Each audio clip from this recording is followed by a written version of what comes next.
क्या ईरान से समझौते की तैयारी में है ट्रंप? क्या मध्य पूर्व में थम जाएगी जंग? क्या मध्य पूर्व में चल रहा तनाव अब खत्म होने की ओर बढ़ रहा है? क्या अमेरिका और ईरान के बीच ऐसा समझौता होने वाला है जो पूरी दुनिया की राजनीति और अर्थव्यवस्था को बदल सकता है? और क्या इसी वजह से अमेरिकी राष्ट्रपति डोनाल्ड ट्रंप ने इजरायल के प्रधानमंत्री बेंजामिन नेतन्याहू को बड़े सैन्य हमले से बचने की सलाह दी है? चलिए समझने की कोशिश करते हैं। नमस्कार, मैं सुमित चौधरी और आप देख रहे हैं अमर उजाला। आज हम आपको बताएंगे कि आखिर ट्रंप ने कौन सा बड़ा दावा क्यों किया है, ईरान क्या चाहता है, इजरायल की रणनीति क्या है और अगर यह समझौता हो जाता है तो दुनिया के साथ साथ भारत पर भी इसका क्या असर पड़ सकता है। सबसे पहले बात ट्रंप के दावे की। अमेरिकी राष्ट्रपति डोनाल्ड ट्रंप ने दावा किया है कि अमेरिका अगले 2 सप्ताह के भीतर ईरान के साथ चल रहे विवाद में पूरी जीत हासिल कर लेगा। उसका कहना है कि ईरान के साथ परमाणु समझौते को लेकर बातचीत सही दिशा में आगे बढ़ रही है और जल्द ही बड़ा परिणाम सामने आ सकता है। ट्रंप ने कहा कि अमेरिका और ईरान के बीच बातचीत जारी है और तेहरान अब समझौते के लिए तैयार दिख रहा है। ट्रंप के मुताबिक ईरान परमाणु हथियार न बनाने की शर्त सहित अमेरिका की प्रमुख मांगों को स्वीकार करने के लिए भी तैयार है। यही नहीं, ट्रंप ने बेहद आत्मविश्वास से कहा कि आने वाले 2 सप्ताह में तस्वीर पूरी तरह से बदल सकती है। अपने संबोधन में ट्रंप ने कहा, हम अभी बातचीत कर रहे हैं और वे एक बहुत अच्छा समझौता करना चाहते हैं। वे हमें सब कुछ देने को तैयार हैं। वे परमाणु हथियार नहीं रखने के लिए भी तैयार हैं। ट्रंप ने यह भी दावा किया कि जब अमेरिका अपनी पूर्ण जीत की घोषणा करेगा तो इसका असर सिर्फ कूटनीति तक सीमित नहीं रहेगा बल्कि वैश्विक तेल बाजार में भी दिखाई देगा। उनका मानना है कि तनाव कम होने के बाद तेल की कीमतों में गिरावट आ सकती है, जिससे दुनिया की अर्थव्यवस्था को राहत मिलेगी। अब समझने वाली बात यह है कि आखिर यह मामला इतना महत्वपूर्ण क्यों है। दरअसल ईरान और अमेरिका के बीच परमाणु कार्यक्रम को लेकर लंबे समय से विवाद रहा है। अमेरिका चाहता है कि ईरान ऐसा कोई परमाणु कार्यक्रम न चलाए जिससे भविष्य में परमाणु हथियार बनाए जा सकें। दूसरी तरफ ईरान लगातार कहता रहा है कि उसका परमाणु कार्यक्रम केवल शांतिपूर्ण और ऊर्जा उत्पादन के उद्देश्य से है। इसी मुद्दे पर कई सालों से बातचीत, प्रतिबंध और तनाव का दौर चलता आ रहा है। अब ट्रंप का दावा है कि बातचीत निर्णायक मोड़ पर पहुंच गई है। ट्रंप का यह बयान ऐसे समय आया जब हाल के दिनों में ईरान और इजरायल के बीच सैन्य तनाव फिर बढ़ गया था।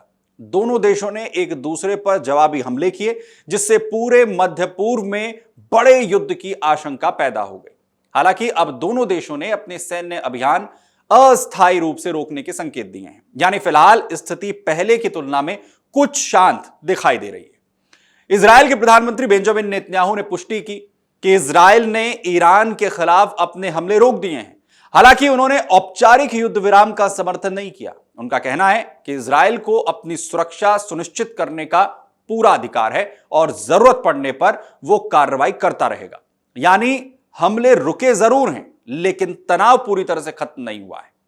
दूसरी ओर ईरान ने भी कहा है कि उसने अपनी सैन्य कार्रवाई रोक दी है, लेकिन उसने साफ चेतावनी दी है कि अगर इजरायल की ओर से फिर हमला हुआ तो जवाबी कार्रवाई तुरंत शुरू कर दी जाएगी। साथ ही ईरान की ओर से यह भी संकेत मिले हैं कि अगर अमेरिका ईमानदारी से बातचीत करता है तो तेहरान शांति वार्ता जारी रखने के लिए तैयार है। हालांकि समझौते की समय सीमा को लेकर सवाल बने हुए हैं। यानी वक्त तो लगेगा, लेकिन कितना? जब ट्रंप से पूछा गया कि अगर ईरान समझौते के लिए तैयार है तो अभी तक उस पर हस्ताक्षर क्यों नहीं हुए, तो उन्होंने कहा कि ईरानी नेतृत्व मजबूत और गर्वीला है।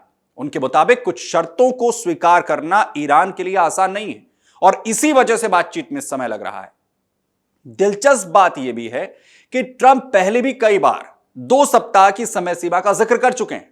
अप्रैल में घोषित युद्ध विराम के दौरान भी उन्होंने 2 हफ्तों के भीतर स्थायी समझौते की उम्मीद जताई थी। अब उन्होंने एक बार फिर वही दावा दोहराया है। खैर, इसी बीच एक और बड़ी खबर सामने आई कि मीडिया रिपोर्ट्स के अनुसार ट्रंप ने इजरायल के प्रधानमंत्री बेंजामिन नेतन्याहू से फोन पर कहा, बीबी तुम्हें सावधान रहना चाहिए, नहीं तो जल्द ही तुम अकेले पड़ जाओगे। बताया गया कि उस समय इजराइल ईरान के कई संवेदनशील ठिकानों पर बड़े पैमाने पर जवाबी हमले की तैयारी कर रहा था। रिपोर्ट्स के मुताबिक ट्रंप के दखल के बाद नेतन्याहू ने बड़े हमले की योजना फिलहाल रोकने पर सहमति जताई, बशर्ते ईरान आगे कोई नया हमला ना करे। इसी को लेकर ट्रंप ने कहा कि उन्होंने नेतन्याहू को कोई सीधा आदेश नहीं दिया, बल्कि समझदारी से काम करने की अपील की है। उन्होंने दावा किया कि अमेरिका और ईरान के बीच एक महत्वपूर्ण समझौते को अंतिम रूप देने की कोशिश चल रही है। ऐसे समय में बड़े सैन्य हमले से बातचीत प्रभावित हो सकती है। उधर अमेरिकी राष्ट्रपति ने कहा कि मैंने इजराइल से कहा कि जो सही है वो करें, लेकिन मैं चाहता हूं कि आप जितनी जल्दी हो सके इसे रोक दें। मामला लेबनान से जुड़ा है और इसे रुकना ही चाहिए। वहीं दूसरी ओर नेतन्याहू ने साफ कहा कि इजराइल को आत्मरक्षा का पूरा अधिकार है और वो जरूरत पड़ने पर इसका इस्तेमाल करता रहेगा। इस पर ईरान ने भी सख्त रुख अपनाते हुए संकेत दिए हैं कि अगर हालात बिगड़ते हैं तो वो लंबे संघर्ष के लिए तैयार है।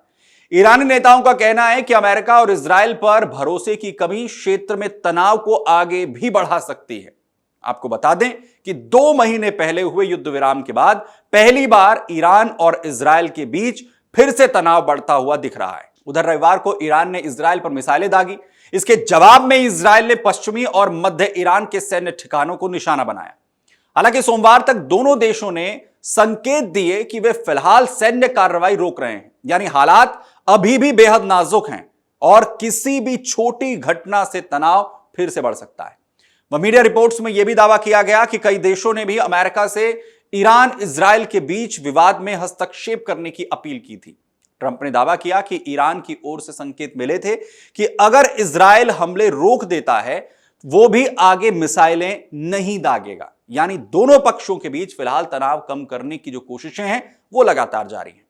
फिलहाल तस्वीर ये कि एक तरफ बातचीत जारी है, दूसरी तरफ अविश्वास भी कायम है। हमले रुके हैं लेकिन युद्ध विराम औपचारिक नहीं है। ट्रंप अगले 2 सप्ताह में बड़ी सफलता का दावा कर रहे हैं, जबकि ईरान और इजराइल दोनों अपनी अपनी शर्तों पर अड़े हुए हैं। अब पूरी दुनिया की नजर इसी बात पर है कि क्या आने वाले 2 सप्ताह मध्य पूर्व में स्थायी शांति की शुरुआत करेंगे या फिर तनाव एक बार बड़े संघर्ष में बदल जाएगा। आपको क्या लगता है? क्या अमेरिका और ईरान के बीच सचमुच ऐतिहासिक समझौता होने वाला है या यह सिर्फ राजनीतिक बयानबाजी है ट्रंप की? अपनी राय कमेंट बॉक्स में जाकर हमें जरूर बताएं। बहुत धन्यवाद। आपके राज्य की खबरें, आपके शहर की खबरें सबसे पहले जानने के लिए देखते रहें अमर उजाला। चैनल को सब्सक्राइब जरूर कर लें और पाएं हर अपडेट।